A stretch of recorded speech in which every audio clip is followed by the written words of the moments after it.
100 posts in 100 days. Let's keep this layoff energy going. 7,000 Microsoft employees laid off. Look, the other thing about being laid off, I've been laid off in my career twice, only to move on to higher ranking roles and higher paying roles later on down the line. The thing about being laid off is most employees who are laid off have no choice but to internalize that. They weren't good enough. They didn't do enough. Their numbers weren't high enough. Something is wrong with them, the person who was laid off. That's not true. If you've been laid off, or if you were getting laid off, with all that's going on with veterans getting laid off and with people inside of the government being laid off, don't internalize being laid off. It has nothing to do with you. Here's a quick example of that.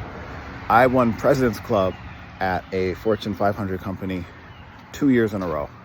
And for those of you who don't know what President's Club is, it just means you're in the top 1% of sales inside of the company. So you're good at your job. 2 years running, I won President's Club. The company fell on some hard times because they didn't make some good business decisions at the very top. They were looking to exist in a merger, so they had to be much more lean. And I was not in the room, but a close friend of mine was higher ranking inside of the company and was in the room.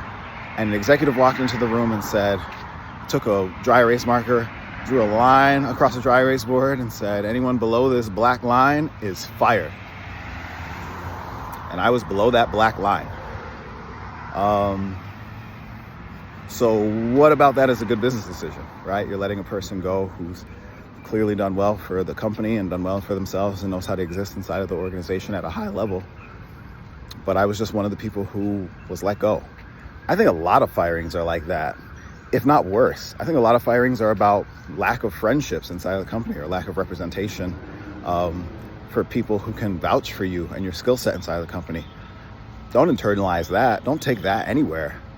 Leave that with a company who no longer gives you a paycheck anymore. I know that's easier said than done, but work hard to exist in a world where you don't normalize your worth based upon what other people think. External validation is a poison. Don't live in that world. That's all the advice I got. Good luck to all those people who were let go.